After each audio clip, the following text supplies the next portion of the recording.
Welcome. In this session in linear data analysis, we'll explore the performance of the perceptron algorithm on some typical data.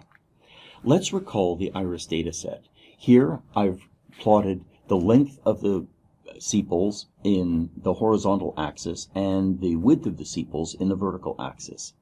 This cluster is the beachhead type iris, and this cluster represents the other two species of iris, which we were referring to as the purple kind.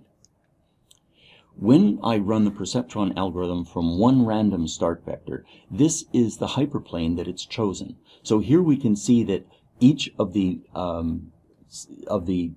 labeled +1 data are on one side of the hyperplane, and all of the other data are on the other side of the hyperplane. This is not the kind of hyperplane that I personally would have drawn to separate these data. It does, however, meet the requirements, which is that it correctly classifies all of the data. This, from a different random starting point, is another hyperplane. Once again, this hyperplane is separating the data, but it might not be one that a human would pick. And as we continue from different random starts, what we see are different random vectors. And each of these is a hyperplane estimate that the perceptron algorithm has converged on, but it's not one that a human might want. And what's missing is some idea of optimization. That is, we don't want one that simply works. We want one that works in a more robust method. So let's summarize what we've gone through with the perceptron algorithm so far. We're representing the hyperplane as an augmented weight vector, so it's the weight vector plus the bias scalar. And this provides a simple, fast computation. Linear algebra is fundamental for us to understand what's going on and to represent it easily.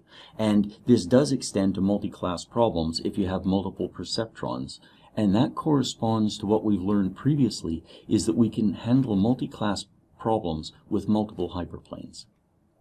Some of the limitations that we can see are, let's call these peculiar convergences to a hyperplane, and our data have to be linearly separable. It's not guaranteed to converge if the data aren't separable.